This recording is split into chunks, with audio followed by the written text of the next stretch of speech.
بھی یہ بتا دے, سب کو میں چیلنج دیتا ہوں, کوئی بھی یہ بتا دے مجھے ایک بھائی کہ یہ بتاؤ کہ کربلا کے میدان میں امام حسین کو شہید کرنے کے بعد میں جب قافلہ کربلا سے لے کے ملک شام پہنچا تھا یا کوفہ پہنچا تھا اور ہوتا ہوا مدینہ شریف پہنچا تھا, تو 3 دن تک ڈھول بجائے گئے تھے.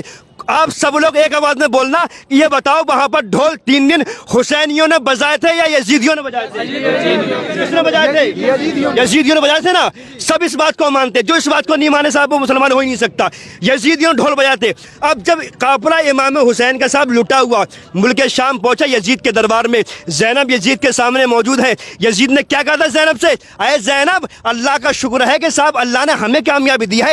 یزید اس وقت مطلب وہ بھی اسلام کا ماننے والا تھا, وہ بھی قرآن کی نالج رکھنے والا تھا, قرآن کا حافظ تھا یزید. یزید نے کیا بولا زینب سے, زینب اللہ کا شکر ہے کہ اللہ نے ہمیں کامیابی دی ہے, اللہ نے ہمیں فتح دی ہے. اس فتح کی خوشی کے موقع پر ہم نے جو جنگ جیتی ہے اس موقع پر ہم اعلان کرتے ہیں پورے شہر کے اندر میلہ لگایا جائے اور ہر گھر سے عورت بچے بوڑھے جوان سارے کے سارے اس میلے میں جاؤ, خرید و فروخت کرو.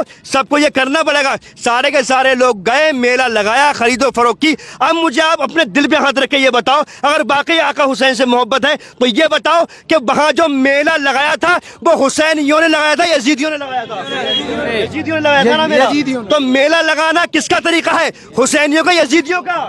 یزیدیوں کا. تو میلے کے اندر حسین کے گھر والے گئے تھے یا پھر یزیدیوں کے چاہنے والے گئے تھے؟ یزیدیوں کے چاہنے والے گئے تھے میلے کے اندر خرید و فروخت کرنے کے لیے. اچھا حسین والے جاتے ہی کیوں؟ جب حسین والوں نے سنا نا کہ امام حسین کو شہید کر دیا گیا, لوگ خون کے آنسو رو رہے تھے, خون کے آنسو, خون کے آنسو.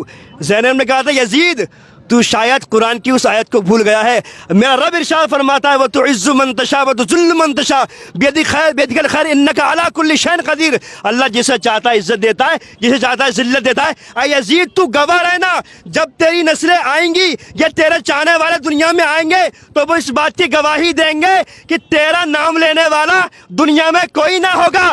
جس ماں کے یہاں بیٹا پیدا ہوگا کوئی یزید نہ رکھے گا اس کا نام. جس ماں کے یہاں بیٹا پیدا ہوگا جو حسین کا ماننے والا ہوگا, ہر ماں اپنے بچے کا نام حسین کے نام پہ رکھے گی. سبحان اللہ, ہے نا. یہ کربلا کے میدان میں زینب نے آواز لگائی تھی یزید کے سامنے. اور یہاں تک بتاتے ہیں جو وہاں پر ایک صحابی رسول تھے, انہوں نے کہا تھا جب زینب بول رہی تھی نا یزید سے تو ایسا لگ رہا تھا جیسے امام علی مقام بات کر رہے ہیں. سبحان اللہ, امام علی مقام بات کر رہے ہیں. ملک شام میں کٹا ہوا قافلہ, لٹا ہوا قافلہ, سب سے اونچا امام حسین کا سر, زین العابدین کا سر, قاسم کا سر, محمد کا سر, ہے نا, اصغر کا سر, اکبر کا سر. ان لوگوں نے سر کی تہ بنا کے اوپر لگایا امام حسین کا سر اور وہاں جا رہے تھے ڈھول بجاتے ہوئے. تو میرے بھائی یہ شریعت نہیں ہے نا. باقی ہم حسینی ہیں تو ہمیں چاہیے ہم نمازوں سے محبت کریں, ہم نمازوں کی پابندی کریں, ہم دین سے محبت کریں. بس ایک ایک کر کے میں آپ لوگوں سے بس یہی جاننا چاہوں گا کہ یہ بتاؤ ہم لوگ مطلب طبیعت پر چلنا چاہیں گے یا شریعت پر چلنا چاہیں گے؟ بھائی